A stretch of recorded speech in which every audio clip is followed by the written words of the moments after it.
दीपावली का पर्व यानी कि दियों का पर्व, रोशनी का पर्व।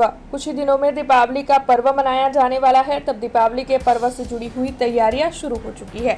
दरअसल भगवान श्री राम लंका पर विजय हासिल करने के बाद जब अयोध्या लौटे थे, तब पूरे अयोध्या में दीप प्रज्वलित कर दीपोत्सव का पर्व, दीपावली का पर्व मनाया गया था। तब आपको बता दें कि वडोदरा शहर में भी दीपावली का पर्व बेहद ही धामधूम से मनाया जाता है। ऐसे में दियों के इस पर्व को मनाने के लिए वडोदरा शहर में कुम्हारों की ओर से विभिन्न तरह के दिए तैयार कर दिए गए हैं। विभिन्न तरह की सजावट के साथ विभिन्न तरह के मिट्टी के दिए तैयार हो चुके हैं और साथ ही ग्राहक बड़ी तादाद में दियों की खरीदारी के लिए भी पहुंच रहे हैं।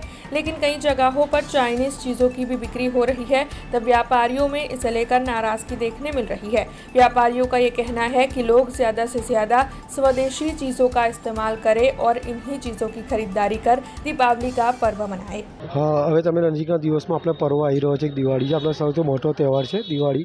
હવે અમે જે માટીના એક કોડિયા બનાવતા હોય છે, માટીના કોડિયા કાચા જ હતા। હવે તમે જોઈ રહ્યા છો ફેન્સેબલ તો હવે થઈ રહ્યા છે। ફેન્સીમાં બી મીનવાળા છે, તુલસીવાળા છે, ઘણા બધા અમે દીવા બનાવેલા છે। હા, હવે બીજું એક અમે અમને દરેક નાગરિકને અને દરેક ભારતીયને એક ઉદ્દેશ આપે છે, સ્વદેશી અપનાવો, જે અત્યારે અભિયાન ચાલી રહ્યું છે અમારા કુંભાર સમાજ દ્વારા।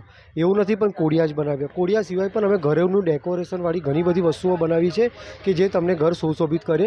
એવું માટે અમે દરેકને વસ્તુ ચાઇના મેડ આઇટમ ઓછી વપરાવો અને સ્વદેશી અપનાવો, એ જ અમારો ઉદ્દેશ છે। આ વખતે દિવાળીમાં પણ ઘણી બધી કોડિયાઓમાં વેરાયટી અમે લગભગ 40-50 વેરાયટી બનાવી છે અને બીજી બધી પણ અમને ડેકોરેશનની ઘણી બધી વસ્તુઓ અમે બનાવી છે।